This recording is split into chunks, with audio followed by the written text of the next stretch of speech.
You all to come to our next month's program, the date of which is December, I believe it's 10th. 10th? Okay. Because we have a combined November-December meeting.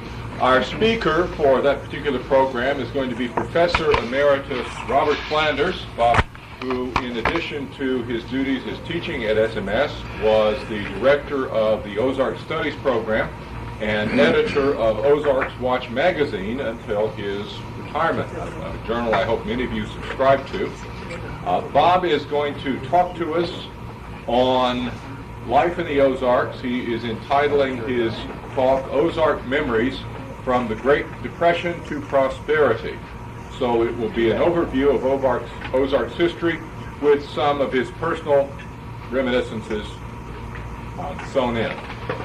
If you've not had the pleasure of hearing Bob Flanders talk before, he's a marvelous raconteur and very knowledgeable in Ozarks history.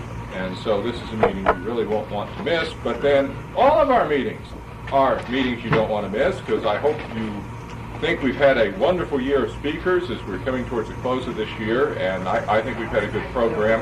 I appreciate your turnout, and I've enjoyed being program chair, and hope you all are looking forward to culminating this year with this program and the next one on really high notes, and then moving into another fun year next time. It's my pleasure to introduce our speaker this evening, Jim Sharp. And I have known Jim Sharp now for, I was trying to remember the exact year we met, I don't know, but pretty much the 10 years I've lived here in Springfield. I have become acquainted with him mostly through the Civil War Roundtable of the Ozarks, where he has been a loyal member and an officer in several different positions on past occasions, and as a volunteer out at Wilson's Creek National Battlefield, where he's participated in many of the program activities out there.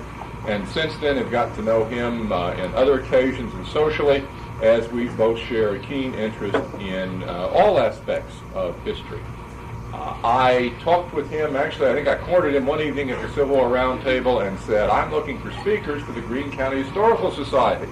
Is there anything that would interest you'd like to talk on? And he thought about it for a while, and I kept badgering him long enough, and he said yes. I want to talk about the Keet Kidnapping. And I said, what's that? And he gave me a little thumb, and I said, that sounds wonderful. I never heard anything about that, and that's fascinating. So, I'm deeply in his debt and really appreciating him going to the time and effort to put together a program this evening. Jim is a native of Salem, Missouri. He's a graduate of Drury and received his law degree from the University of Missouri-Columbia in 1988. He is a partner in the law firm of Ware and Sharp since 1988, the oldest law firm in Springfield, which dates back to 1885. So please welcome Mr. Jim Sharp.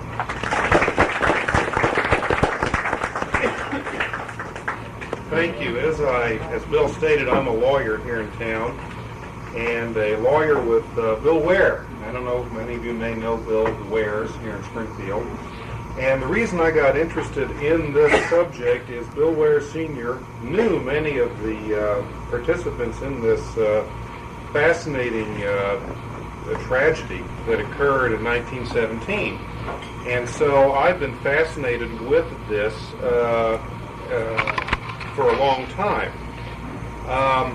If most students of the 20th century will recognize this scenario, an infant son of a wealthy, famous couple has been kidnapped with a ransom note for a large amount of money sent to the parents. The media gets a hold of this, and a media circus, at least that's the way it would be called today, ensues. After an intensive investigation, the infant son is found dead. The media then has a heyday. Elements of xenophobia occur. Finally, the police, after a great deal of pressure, arrest a suspect. A media trial is put on, and among charges of unfairness, of sloppy police work, the suspect is convicted, and the the effects of the case linger on long after the case is over. Now, most people will recognize this as the famous Lindburg kidnapping in 1932. But in reality, this very same scenario happened in Springfield in late May and early June of 1917, some 15 years before.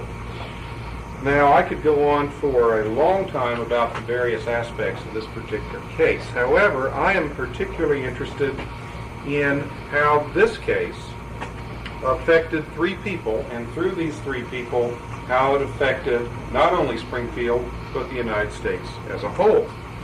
Those three people are as follows. First of all, the victim, Lloyd Keet. Lloyd, at the time of the kidnapping in May of 1917, was 14 months old, considerably older than is depicted in this photograph. His parents are James Holland Keet, Mr. and Mrs. James Holland Keet. Mr. Keet is the vice president of the Holland Banking Company. However, most people say that his real job is to manage the estate of his widowed mother, Kate.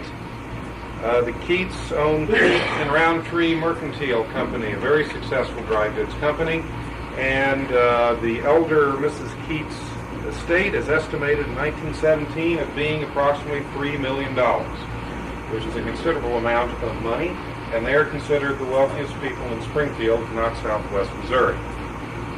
Mr. Keet is, at this time, is between 33 and 35 years old. I've seen different accounts of this. His wife is 28 years old. Lloyd is actually their second son. Their oldest son is James, who's 4 years old at this point in time. They live in what one account calls a modest bungalow at 1218 Meadowmere Street here in Springfield. The next of our three characters is this gentleman.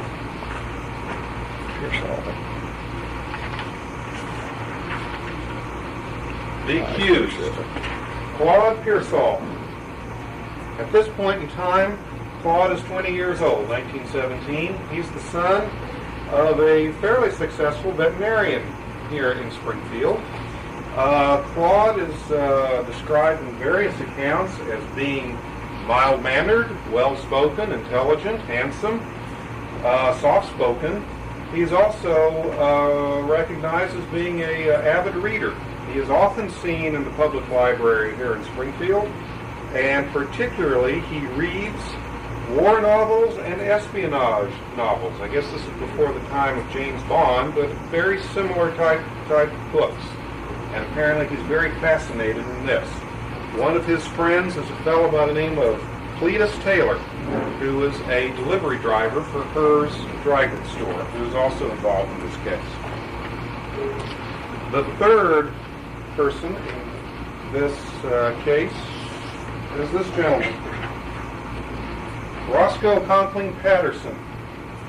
Roscoe Patterson is the prosecutor, or actually he's the special assistant prosecutor, but he is recognized as being the primary prosecutor of the kidnapping case that ultimately ensued in this matter. Roscoe is a son of a prominent Springfield attorney. He is educated at Drury and University of Missouri at Columbia. He is 41 years old in 1917. He got his law degree from Washington University in 1897. He's elected as the prosecuting attorney in Greene County in 1903, and it was his unenviable duty to try to prosecute the famous Springfield lynching in 1906.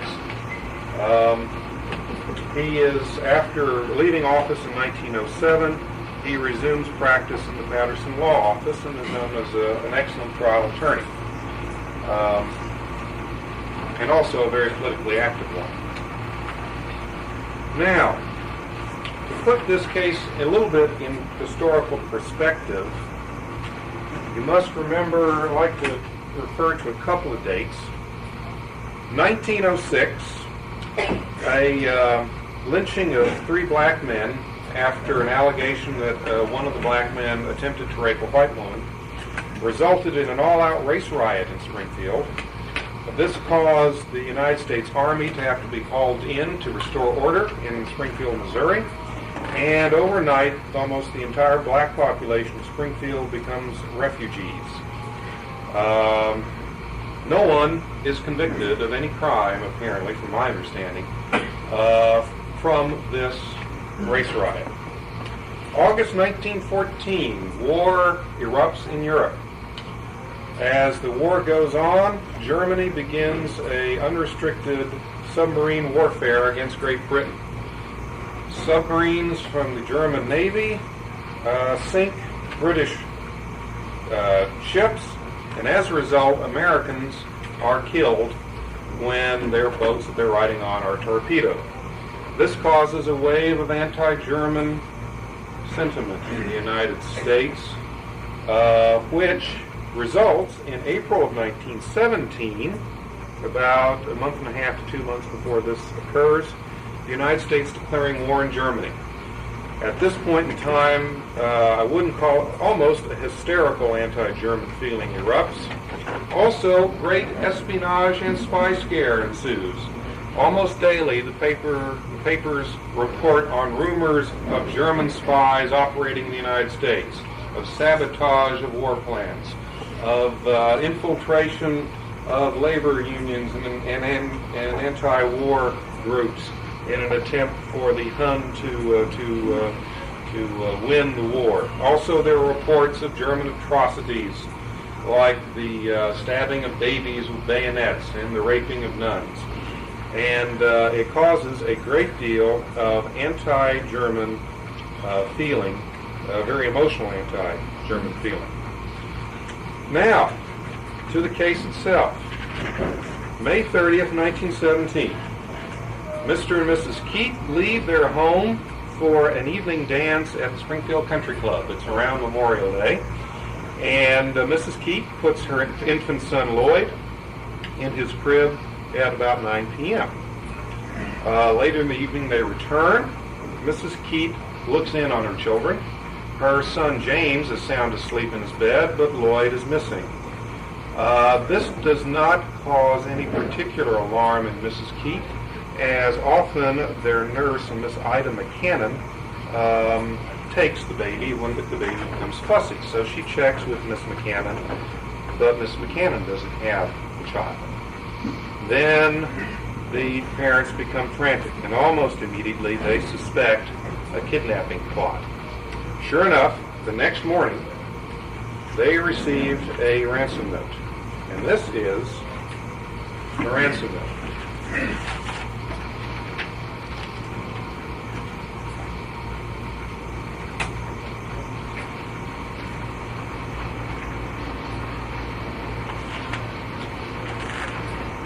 This apparently is the actual one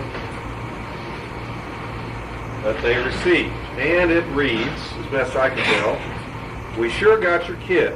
Don't say anything to the police or put in the papers. There are 3 of us and we want $2,000 apiece, so it will cost you $6,000 to get him. We got another one picked out, so if we don't get this from you, we can tell them to see what we did to yours. If you want to pay this, get Her's Dry Goods Store to light up the name on top of their store Thursday night from 9 to 10. And you start out by yourself in a 1-seated car. Have the top down and a red light in the front on the left side. Have this money in $5, $10, and $20 bills. Put $20 silver in a sack. No new ones or marked ones goes. Tie this paper money up with a string and don't put any paper around it. But you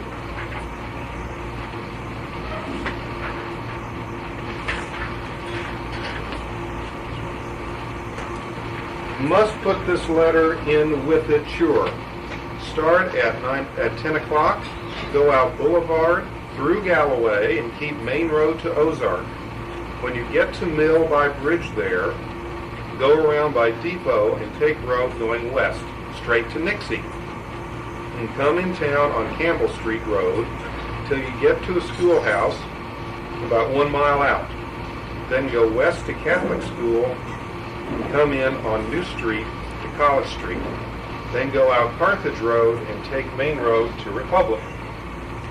Go about 1 mile south of Carthage Road and take the road going west. Don't go down by Brookline, I think they call it Brooklyn, but keep Main Road to Republic. Drive 12 miles per hour all the way. Someplace along this road you will hear somebody say stop.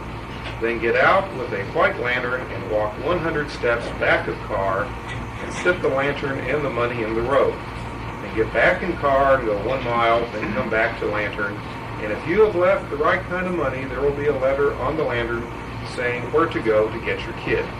You can get him in 1 hour after you leave the money in the road. We are going to feed him and be good to him until then. But if we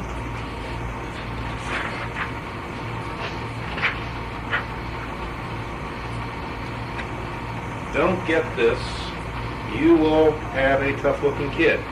We are going to see you and are going to watch everybody along this road. And if anything looks wrong, we will stop. Keep him 1 week and raise it to $10,000. When you get him, if you try to get us, one of us will get you. You better go over this road Thursday so you will know the way. We got lots of milk. Kid is all right. That was apparently the actual ransom note that was left. Now, during the night and during the next day, Thursday, apparently Mr. Keet notified the authorities about this letter and about his suspicions, turned out to be true, that his son was kidnapped. A couple of the people that he informed, apparently, was Judge Arch Johnson, a circuit judge here in Greene County, and Judge John Farrington, who was a judge on the Missouri Court of Appeals. Judge Johnson, in particular, took the lead in the investigation of this crime, which is very unusual for judges to do. Judge Johnson urged Mr. Keet that they conduct a house-to-house search of all the neighboring houses, in fact, all the houses in Springfield. Mr. Keet said no, that he thought that would endanger his child's life, and he would do this. Apparently the press got a hold of this, and this was the front page of the Springfield Leader on Thursday evening, May 31st, 1917. And this is the article here. Father of kidnapped Keet baby receives letter mailed here. Posted in box on public square about 6 o'clock this morning. Contents not divulged. Search for infant stolen from home in Meadowmere last night continues. So, and then apparently a great long article about exactly the details of the kidnapping. This caused apparently widespread public speculation as to this, and so when Mr. Keet decided to drive that very long, tortuous route at 12 miles an hour, 20 miles an hour, apparently he had some friends or people follow him. And despite driving all night, and it must have taken him all night to go that entire route, no one stopped him, and the kidnappers did not reveal themselves. And so he came back the next morning. He then received this note.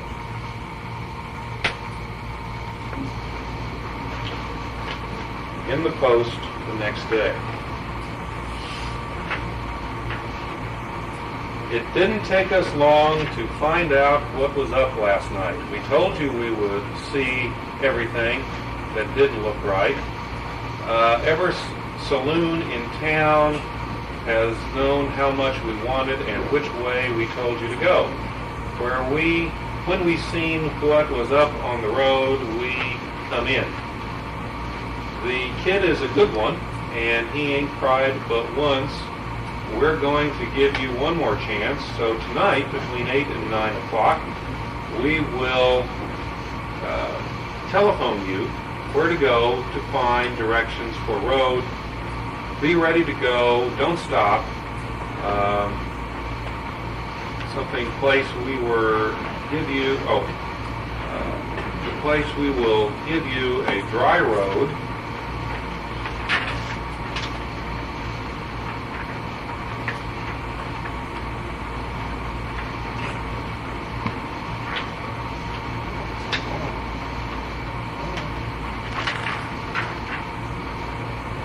So mud won't hurt you. You won't have to go over 20 miles. Get the dogs out of town and keep this way from police and papers. This is your last chance, so you had better be good. The baby is well, and we promise to take good care of it. Put both of letters in envelope with money. Start at once, go Grand Avenue to Campbell Street, then go south to Nixie. After we stop you, go 2 miles, then go home, and the kid will be found before morning. Put this in the money. So once again, Mr. Keet has to go and drive almost all night, and once again, no contact is made. The papers again pick up on this. And on Friday evening, June 1st, kidnappers fail to appear to receive $6,000 baby ransom. J.H. Keet makes long, vain drive and following orders in letter. Many reasons advanced. Now, if you'll note, there are lots of other news stories on the front page. And so, while this is certainly an important story, it certainly is not the only one. This, however, will change as time goes on. At this point in time, Judge Johnson insists that the police do a house-to-house search, despite, once again, Mr. Keet's protestations. Supposedly, Judge Johnson told Mr. Keet, quote, "We've held off long enough. Our babies are in danger too. We're going to run the criminals down if we have to search every cave in the Ozark Mountains." Well, however, at this point in time, events begin to take a different course. A fellow by the name of W.G. Warren of Sparta approaches Judge Johnson, and he tells Judge Johnson that a fellow by the name of Taylor Adams of Springfield, or maybe Christian County, had approached him the previous March, and that he had told him that a German agent had approached him claiming to be an agent for Germany and asked if Warren wanted to be in on a kidnapping of a St. Louis munitions manufacturer. Warren supposedly said that declined the offer to make quick money, but he thought it was interesting enough to notify the authorities. He went to Judge Johnson, and Judge Johnson had told the prosecuting attorney of Greene County, a fellow by the name of Paul O'Day, to get a warrant for Taylor's arrest, and Mr. Taylor was indeed arrested on Saturday, the next day after Mr. Keet came and made the fruitless second attempt to meet the kidnappers. Taylor was arrested in Christian County and was held there on orders of Judge Johnson and Judge Farrington to keep the matter from the press. Judge Johnson, Judge Farrington, and Prosecutor O'Day, the Springfield Police Chief, and the Christian County Sheriff all interviewed him and went down to Ozark to question him. Exactly what questions they asked, I don't know. However, years later, Taylor Adams said that Prosecutor O'Day was so agitated, he literally attacked Taylor Adams with a knife and had to be restrained by the Christian County Sheriff. Judge Johnson always maintained that no intimidation was ever done, but anyway, Taylor finally indicated that said he had nothing to do with Keet kidnapping, but that he, Claude Pearsall, Dick Carter, Sam McGinnis, had planned on kidnapping a jeweler in Springfield by the name of C.A. Clement. And that the plan was to take Mr. Clement to an abandoned farmhouse called the Crenshaw Mansion, which is my understanding from talking to Bob Newman is near where Smitty's on West Battlefield is, and to hold him there, but that they never did get around to it or problems developed.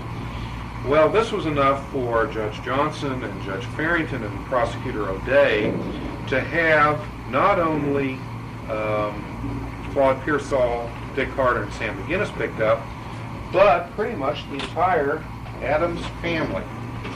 And in fact, here are the people who were arrested.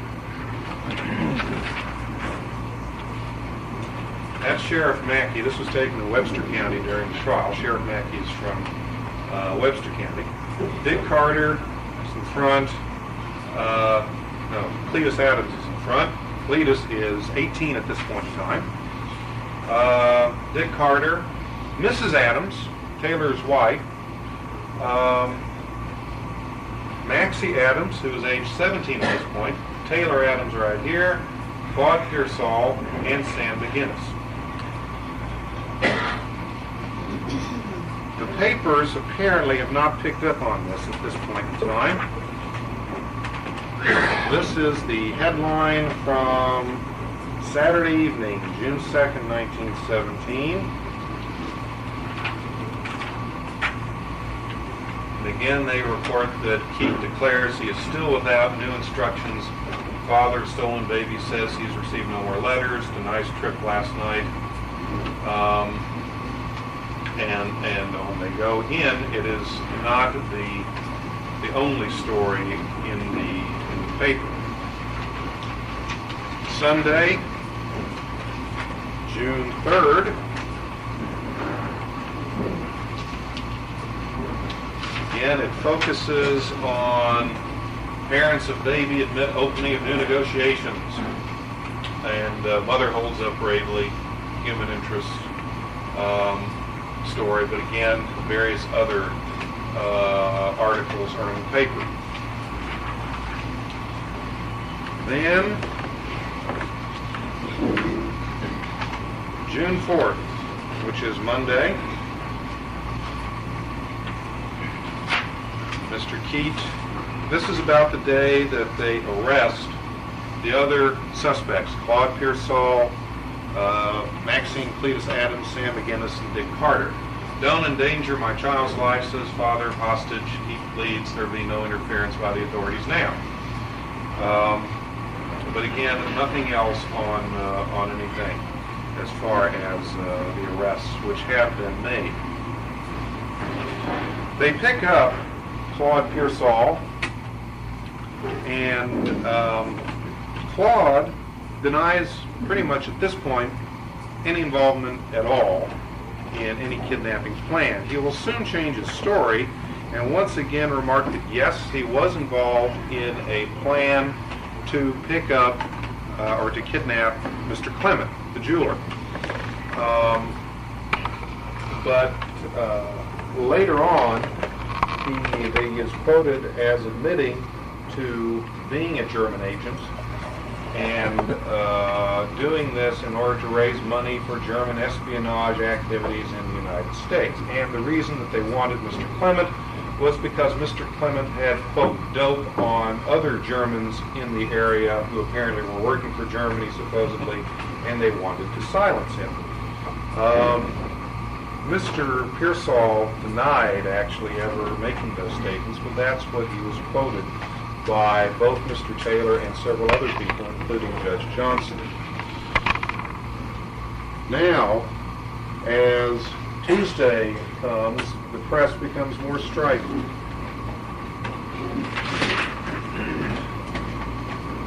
Now it covers almost the entire half of the first page. 6 day passes with stolen baby not found. Sifting of rumors, leaf whereabouts still deep mystery. Chronology of Keet case since the night of the kidnapping, and they go on. At this point in time, the police have searched the infamous Crenshaw mansion, and they find there, in this abandoned farmhouse, a cot and a new crib, indicating that a child is there, and so suspicion once again is raised. Apparently Dick Carter, and one of the gentlemen that was in the picture, has been picked up, reported was reported to have been seen at the Crenshaw mansion the day after the kidnapping. And so suspicion is focused on him. Now apparently the press has picked up on Wednesday that there are arrests. And this is to me one of the more fascinating aspects of this, at least from my perspective. Here's now the story takes up the entire front page of the paper.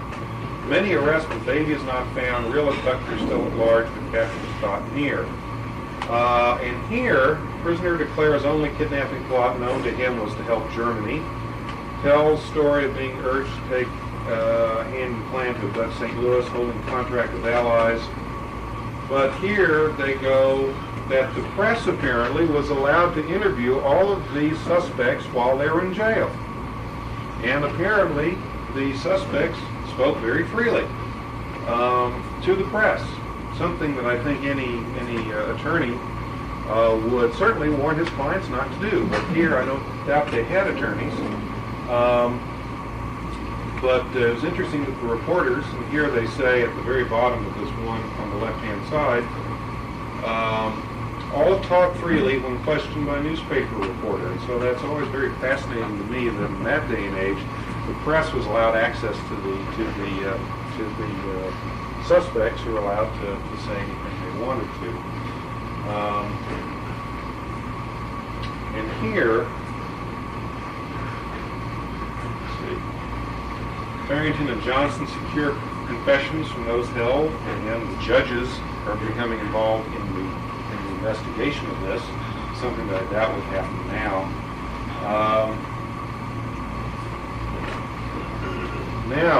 Now the press becomes more strident.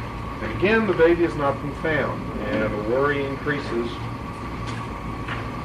Thursday evening, June 7th, 1917, focus is now on 4 kidnappers, suspects held in the East. The prosecutor begins countrywide hunt for mystery man. I think Mr. Pearsall indicated that his contact was a German spy by the name of Riley. And you'll hear the name Riley throughout the trial and throughout from here on as the infamous man in black who is the real brains behind the operation, who was kidnapping children in order to raise money for German intelligence operations. And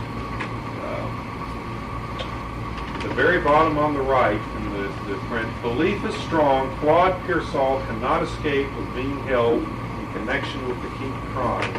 At this point in time, for some reason, Claude Pearsall is now becoming identified with being the brains of the operation and being the man responsible for the Keet kidnapping.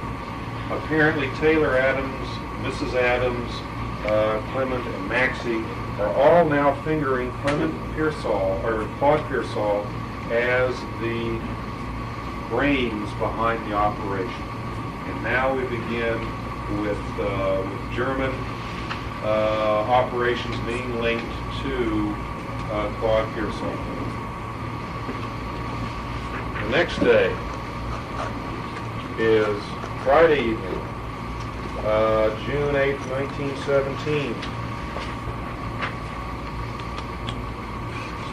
Pearsall being grilled and hope he will break down and confess to kidnapping. A mysterious letter to have been written by him to Adams, basis for hope of getting near a solution of the abductor's identity. And once again, Pearsall is now being focused as the man who is responsible for the Keet kidnapping. Big developments hinted at by Judge Johnson. Once again, Judge Johnson gets his name in the paper. And you can tell that it's now dominating the newspaper here in Springfield.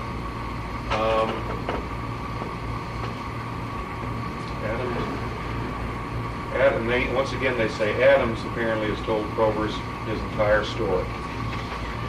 Now, at this point, the authorities are desperate to try to find the Keet baby because no new information, no ransom notes have been forthcoming from the kidnappers to Mr. Keet. At this point, some friends of Mr. Keet by the name of Charles Holland, Ed Conklin, and Manny Simmons go back out to the Crenshaw Mansion, which is the last place where they can place the suspects in their plot to kidnap someone. They're joined by Dick Crenshaw, who is the caretaker of the Crenshaw Mansion, and they search around, and someone suggests looking in the cistern. And they open the cistern, and it's dark, they can't see anything. And Charles Holland lowers Mr. Simmons down by his legs into the well, and Mr. Simmons sees a bundle on the bottom. They get a pull and manage to get the bundle out. It is a bundle wrapped in wire, wrapped in clothing, and they open it, and they find the remains of the Keet child.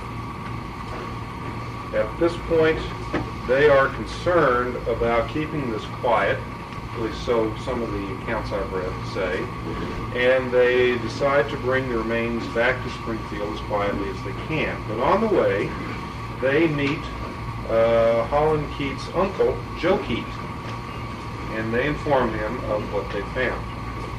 Joe Keet is the one who informs or breaks the news to Holland Keet and his wife that their son is dead. Apparently the news spread even before Mr. Simmons and Mr. Holland had been able to bring the child back to the authorities in Springfield. The news spread, and according to the newspaper, thousands came out to look at the body as the child was being brought to the coroner. Now, as you might imagine, this caused an enormous sensation in Springfield. To give you some comparison, I found the Springfield paper 2 months before in its headline, "When the United States Declared War on Germany." And this is what it looked like. As you can tell, "At War with Germany," big bold headlines, as you might expect for as momentous an event that was. This was what the special edition of the Springfield Leader, which was sent out on Saturday evening, said. Huge headlines: "Keet baby is murdered, body found in well on Crenshaw Farm. Authorities positive leader of kidnapping band is in custody. Business practically suspended when body is brought into the city. 3,000 views of the corpse at morgue before the doors are closed to the public." And here we have Mr. Pearsall. Questioners have labored with Pearsall for 4 days in an effort to get him to make connection with the kidnapping plot. And once again, Pearsall's name is now linked to not only a kidnapping, but a murder of a small child. Needless to say, this caused enormous public reaction. And the Sheriff Webb, who is the sheriff of Greene County and holding the suspects, was always kind of worried about this, apparently, with Springfield's history of mobs taking matters into their own hands. And so when this was discovered, he immediately put all of the suspects in cars and attempted to drive them to Jackson County to put them in jail and protective custody up there. He didn't get very far. According to accounts I've read, as many as 600 in their cars chased the sheriff up toward Jackson County. And apparently, even some managed to get to the bridge at Humansville and tore it down to prevent the sheriff from using that route to go to Kansas City. And so the sheriff had to go west and through Cedar County, and he was finally caught and surrounded by the mob near Stockton. Now at this point, the mob demanded that the sheriff produce, particularly Pearsall, as well as the other suspects. The sheriff negotiated with the mob and basically extracted a promise to them that they would only, quote, question Mr. Pearsall. Now, later papers gave great praise to the sheriff for his diplomacy in negotiating this. The questioning that the mob did with Mr. Pearsall was to throw a rope around his neck and threaten that they would kill him if he didn't confess to the crime. Now, Mr. Pearsall said, no, I don't have anything to confess to. I didn't do it. So he was strung up by his neck until he was about unconscious, and they let him down again, and the mob said, now will you talk? And he said, no, I didn't do anything. I wasn't involved in this kidnapping. So they strung him up one more time, again until he was about unconscious, and they dropped him down again. They said, this is your last chance. Confess to what you did, confess to killing the child Keet. He said, no, I didn't do it. And one newspaper account basically gave him, saying to Cavalier, well, I guess you'll have to kill me then. I'm ready to die, but I'm not going to confess to this. And so they once again strung him up by his neck until he was unconscious this time, and let him down, and he was revived. At this point, apparently the mob didn't quite know what to do. The sheriff, I gather, convinced them to let them go on to Stockton, which they did under escort by the mob. At Stockton, apparently the mob began to debate with itself whether to let the law take its course or whether to take the law into their own hands. And while they were engaged in that debate, Sheriff Webb got all the suspects into the car and drove off unbeknownst to the mob, and got safely to Kansas City. And once again, the press had a field day with this. And here was the Pearsall denied defies noose. Capture follows 100-mile chase. With rope around neck, he denies having part in kidnapping a baby. Others arrested with him are also put through third degree.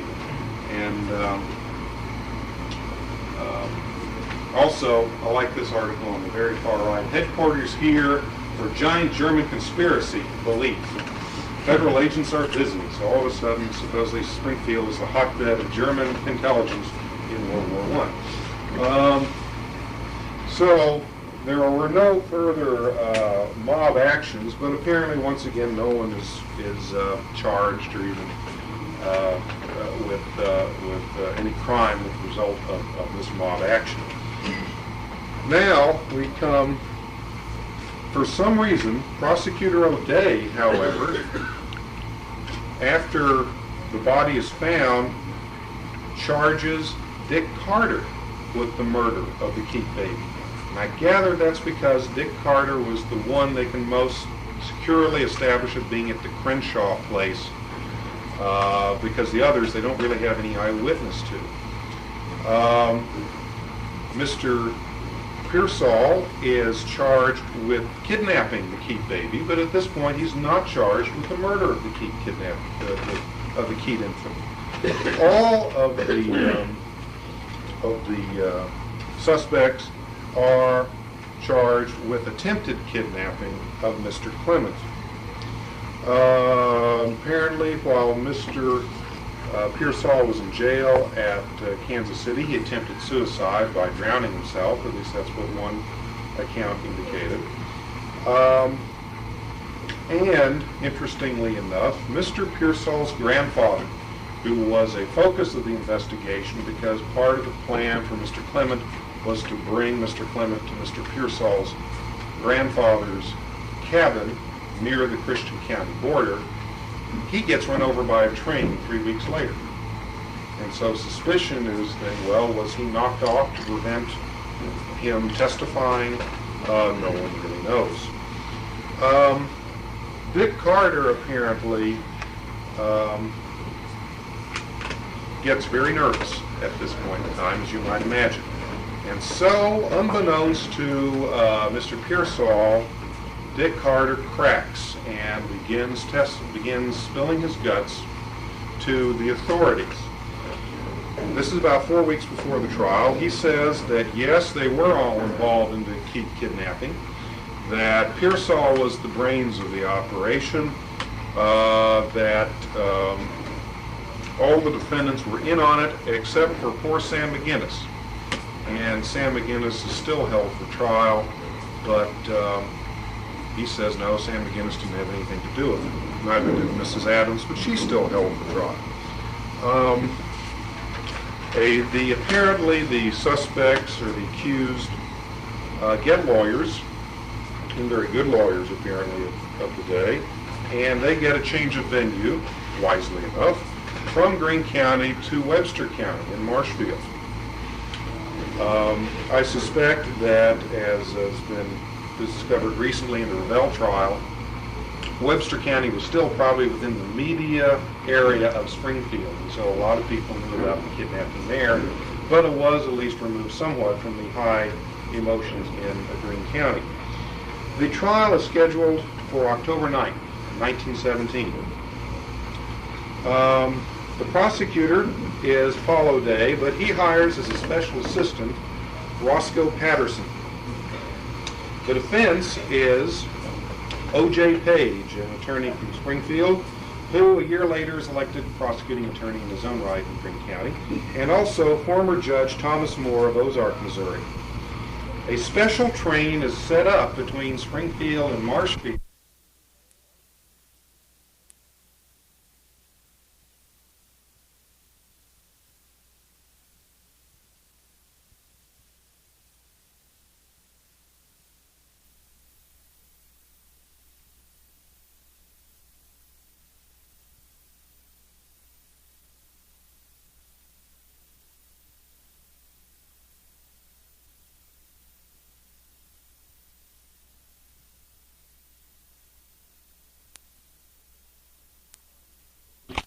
On each of the days commenced, refused to leave their seats. They would drop buckets with rope out of the courtroom windows so people below could put lunch in so they could have their lunch in the courtroom so they wouldn't lose their seats. The trial began, and Dick Carter is the key witness for the prosecution. His testimony is a complete surprise to the attorneys for Mr. Pearsall, who was the only one tried at this point. He's tried with the kidnapping of the Keet child. Again, he testifies that they had actually planned on kidnapping the Keet baby as early as March 18th, and that Pearsall was the leader of the band, and that he was the one. They had various handwriting experts from Chicago and St. Louis to testify that the kidnap note or the ransom note was in the same handwriting as letters that they knew Mr. Pearsall had written. Mr. Pearsall took the stand in his own defense. He testified that he denied any connection with the German plot, that he had no connection with the kidnapping plot. He admitted helping Cletus Adams make a delivery to the Keet household the day before the kidnapping, but that was just to make a delivery, not to scope out the place as Mr. Carter had indicated. And that he admitted that he did go to the Crenshaw house with the Dick Carter and Cletus, but again denied any connection with the Keet kidnapping. On rebuttal, the prosecution presents Judge Johnson, who testifies that in his talks with Pearsall, that Pearsall admitted to planning kidnapping on Mr. Clement, and later, and something more amazing, is that a written statement was introduced into evidence from a government agent by the name of Oscar Schmidt, who supposedly also interviewed Claude Pearsall. Now, this is not Mr. Schmidt himself. This is just a written statement from Mr. Schmidt saying that Pearsall admitted that he was a German agent, that he had been offered a captain's commission in the German army in the event that the Germans won, that he had been paid $900 in German bonds, which were maturing in 1919, and that he had come up with a plan not only to kidnap the Keet child, but to kidnap Mr. Keet and hold him for $10,000 ransom, and then to kidnap another businessman and hold him for $100,000 ransom. That this was all a giant plot, in order to raise money not only for him, but for the Germans in their plans for setting up spy networks in the United States. Now again, there was no opportunity for cross-examination of this particular statement, but I guess over the objections of Mr. Pearsall's attorneys, it was admitted to evidence. The jury was out 5.5 hours and Mr. Keet was convicted, and they sentenced Pearsall to 35 years in prison. Apparently, Pearsall again refused to admit any involvement in the Keet kidnapping case until December of 1917, when prosecutor O'Day notified Pearsall that he was going to be charging him with the murder of the Keet child. Now, Mr. Carter, in exchange for his testimony, all charges against him were dropped. And so Pearsall, all of a sudden, according to Mr. O'Day and the sheriff, broke down and confessed. He confessed that he was involved in the Keet kidnapping case. He still claimed that Riley, the German agent, was the one who actually entered the Keet household and got the child. That wasn't him, but he was just the getaway driver. That it was taken to the Keltner cabin near the Christian County line. That he did not kill the Keet child. Riley did it. It was not done intentionally. It was done by an overdose of laudanum to keep the child quiet, and the child overdosed and died as a result of that, and that they panicked and dumped the child's body in the well Crenshaw mentioned. Apparently he was rewarded for this, as he got out of jail. He wasn't out of custody, but he was allowed to stay in the Webster County Sheriff's home as a guest thereafter. I'm sure much better accommodations there. Pearsall admitted that the plan was to kidnap the baby for $6,000, then to kidnap Mr. Keet for $10,000, and then have Ed Sanford, a wealthy Springfield businessman, bring the $10,000 ransom money for Mr. Keet and then hold him hostage for $100,000. Pearsall's attorneys, who were appealing this decision to the Missouri Supreme Court, did not know of this statement until it was made or published in the newspapers. Caused them a considerable surprise, and needless to say, they lost the appeal. Pearsall later denied making this confession. Denied signing it, denied saying that he didn't do it, it was forged, and he wasn't the one who did it.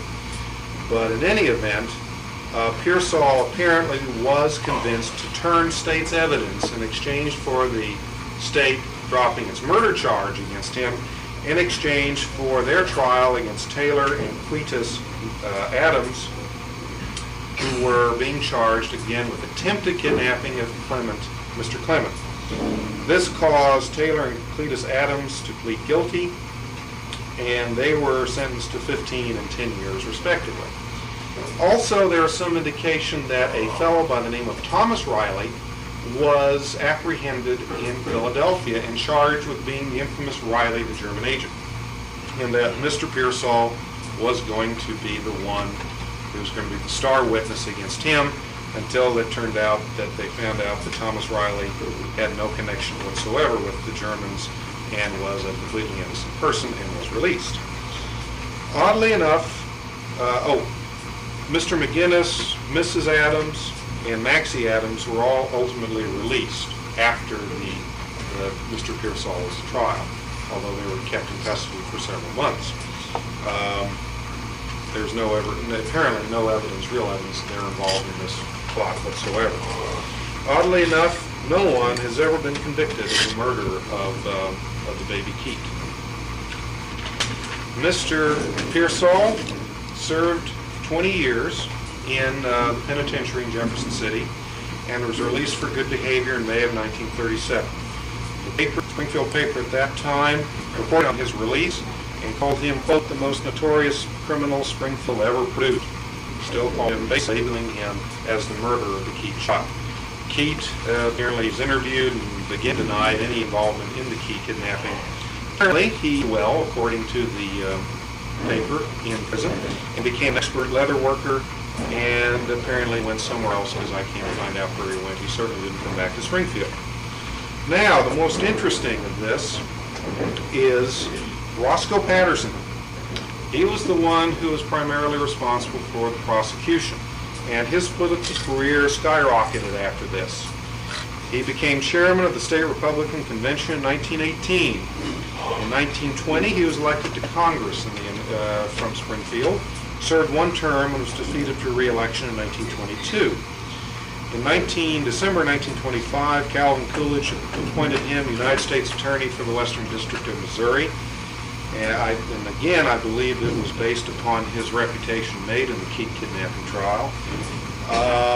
In 1928, he received the Republican nomination for the United States Senate. There was a split in the Democratic Party in that year over the issue of prohibition between the dry Democrats and the wet Democrats. The Democrats apparently finally, after a very divisive primary, nominated Charles Hay of St. Louis, a dry Democrat, but since he would not renounce Al Smith, the Democratic presidential candidate who was certainly wet, that caused such a split in the Democratic Party that Patterson won the election by 60,000 votes. One of the first Republicans elected as to the United States Senate of Missouri for many years. He served on the Commerce Committee and apparently was the recognized expert on kidnapping. There in the 1930s, apparently, even before the Lindburg kidnapping, there had been a spate of high-profile kidnappings, particularly in Chicago, and great pressure was put on the Senate to make it a federal crime. Keet was in the lead on this, and when the Lindburg kidnapping occurred in March of 1932, Patterson was quoted as saying, "This filthy act will aid us in passing legislation." And indeed it did. In 1932, they passed what's known as the Patterson Act, making kidnapping a federal crime. Basically, oddly enough, it was through the Commerce Committee and not the Judiciary Committee. Reason being is that what they did is they made a presumption that if the person kidnapped was gone missing for 24 hours, there was a presumption he was put in the stream of commerce and transported over state lines, which would make it a federal crime, allowing the FBI to get involved. And that was done, and it was more popularly known as the Lindburg Kidnapping Law, as that was the act that really caused it to be passed. But its official is the Patterson Kidnapping Act. Unfortunately for Roscoe, he apparently was too close to Herbert Hoover. Apparently was good friends with him. Mr. Patterson supported Herbert Hoover's nomination of a Judge John Parker of North Carolina to the United States Supreme Court. Judge Parker made some very unkind remarks as to the advisability of including blacks in the political process, and which caused great reaction against him in the black population, black newspapers in Missouri. The Republican chairman wrote Patterson saying, "If you support Judge Parker, the Republican Party can kiss goodbye the next 3 elections." But Patterson did, in fact, support Judge Parker. The other senator was leading in opposing it, and Judge Parker's nomination was defeated. And Mr. Patterson's support eroded, and he was defeated by a Kansas City ward heeler by the name of Harry Truman in 1934 by 260,000 vote margin. Mr. Patterson, according to Bill Ware, never really recovered his law practice after that. He said it was a classic case of a politician losing his law practice, his lucrative law practice, because he was out of the city for so long. And yes, he did make a comfortable living, but not near what he had at the time of the Keet Kidnapping trial. And Mr. Patterson died in October 1954. And I'll just leave you with these final thoughts as I'm running a little late, is that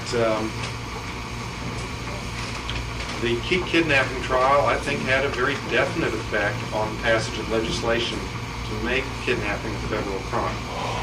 Now, more speculative is whether would Harry Truman have been elected in 1934 if Roscoe Patterson had not won the Republican primary, And if Roscoe Patterson would have won the Republican primary if it hadn't been for the Keet Kidnapping Case and the publicity he gave him. And if that's the case, would Harry Truman have been elected President of the United States? Who knows? That's wonderful speculation. But I think this is a fascinating case, and there's a number of different facets I haven't covered.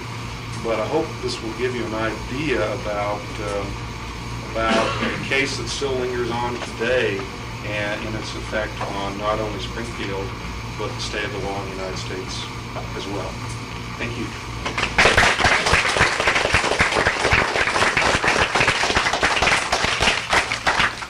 Thank you, Jim, for an utterly fascinating talk, and I hope you'll entertain some questions. Sure. Yeah. Jim, what's the relationship between retired Judge Jim Keet and Keet family and also Keet McCann house? Don't know about the Keet McCann house, but my understanding is Judge Keet was the 4-year-old who was sleeping in the same room when his brother was kidnapped. At least that's what I've always heard. Is that right? Okay. So he was the older brother. The word I heard was when he was a judge, you did not want to try a kidnapping case in front of him.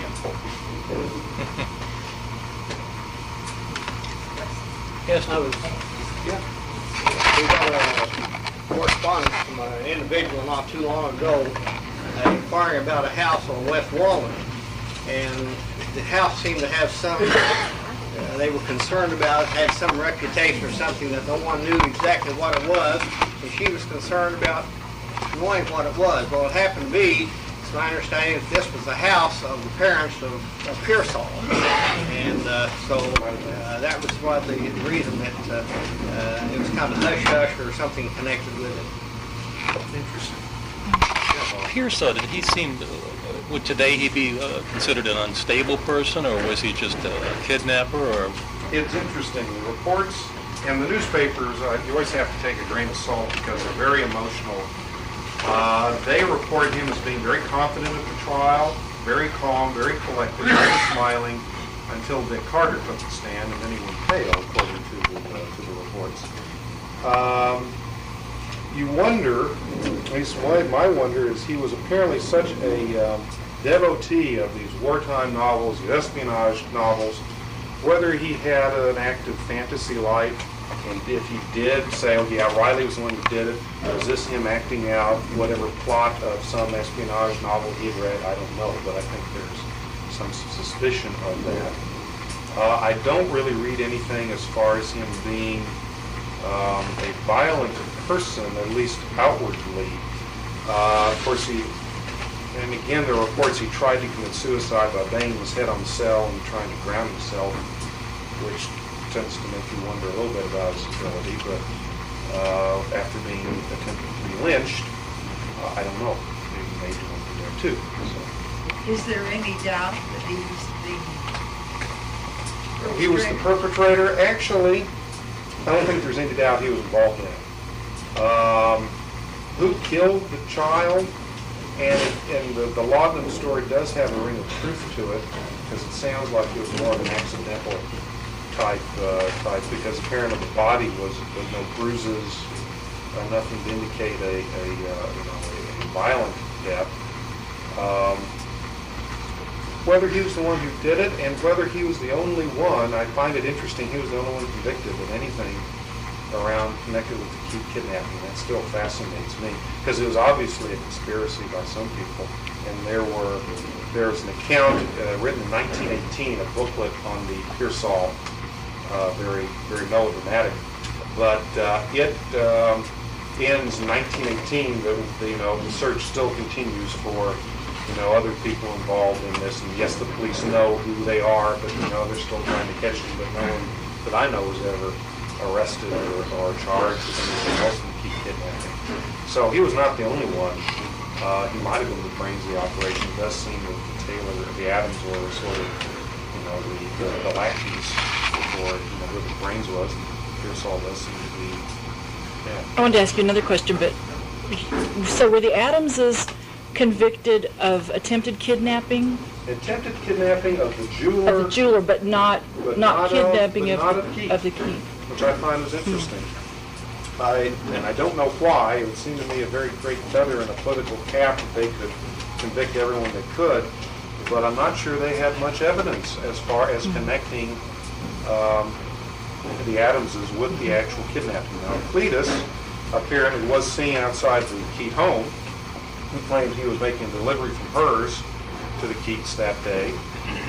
But Pearsall, they did a lot on the handwriting experts, really. One was the chief of detectives from St. Louis Police Department, the other was from Chicago. They indicated, yeah, that's his handwriting is the same one on the notes. I'm not sure what the state was of forensic handwriting analysis was at that point, but that was the main point of connection between Pearsall and Keet kidnapping. But the Adams were just, based on their own statements of attempted kidnapping in Plymouth. In your research, did you find any pictures of on the square and everything when they brought the body in? A few years ago, I saw some pictures, and it was an old photographer that was just off the square. I believe it was Rucker. He was one of the prominent photographers in this area. And I saw there was a vast number of photographs that he had taken of this incident, of the mob, and I believe there's even one that he was called in to photograph the body and everything. I have not. I don't remember now whether it was a private collection or if years ago it was in the Bentley house. I remember one of the newspapers did have a small photograph of large numbers of people outside a building, which they said, the crowd throngs, as the body is brought in. This was a vast number, I would say, 2 dozen or 3 dozen pictures from that period. I have not seen them, but I'd be interested. I just wondered, I can't remember whether they were private or at the Bentley house. Yes, ma'am.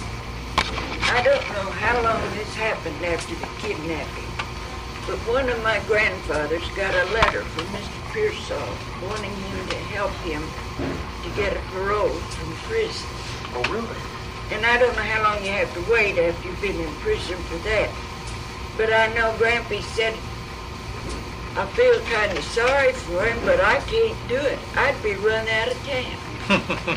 I bet that's true.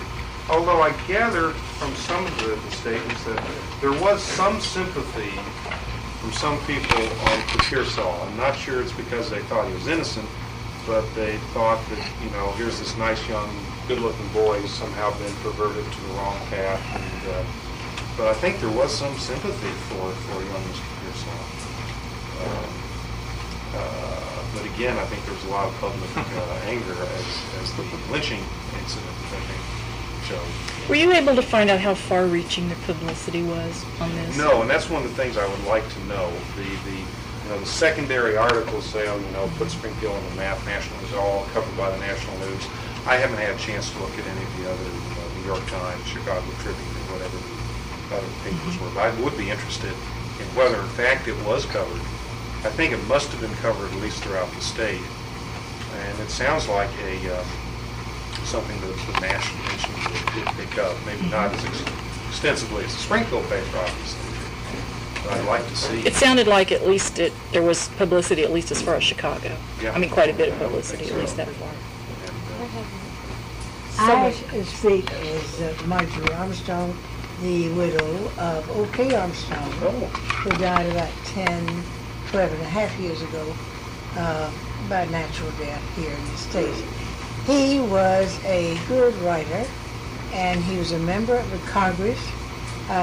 First of all, he was a member of the state legislature, Republican ticket, and he very closely helped the governor, who was then a Democrat, because they worked very closely together, trying to work through problems of finances and details of Congress. My husband felt very proud of this, simply because he felt that he knew a lot about how to handle legislation, and the governor apparently did not know so well, but they worked closely together. My husband was in state legislature 2 consecutive terms, and then he dropped out. Then he was in for another 2 years, and then decided to run for Congress. And on the Republican ticket, he was able to win, and we went to Washington, I think, 51 to 53.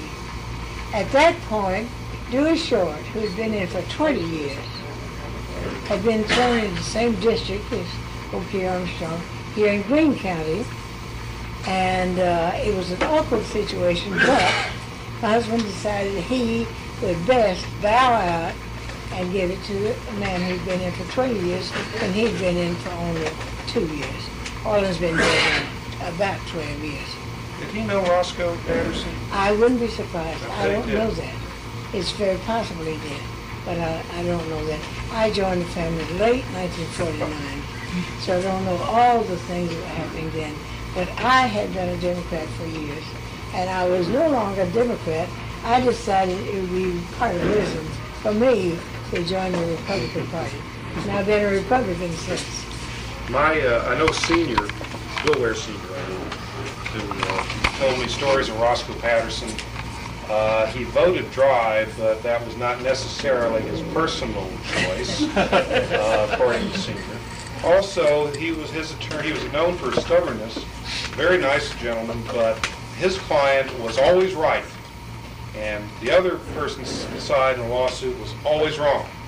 And there are certain lawyers, Betty Pace and Susan Spence here, who are lawyers, certainly know that type of individual. And he was that type who would never settle any case because the other side was always completely wrong and his client was always completely right, regardless of the facts of the case. But I thought that was kind of an interesting insight into Mr. Patterson's idea or his character. Any other? I think we need to get on with our business meeting. Jim, thank you for answering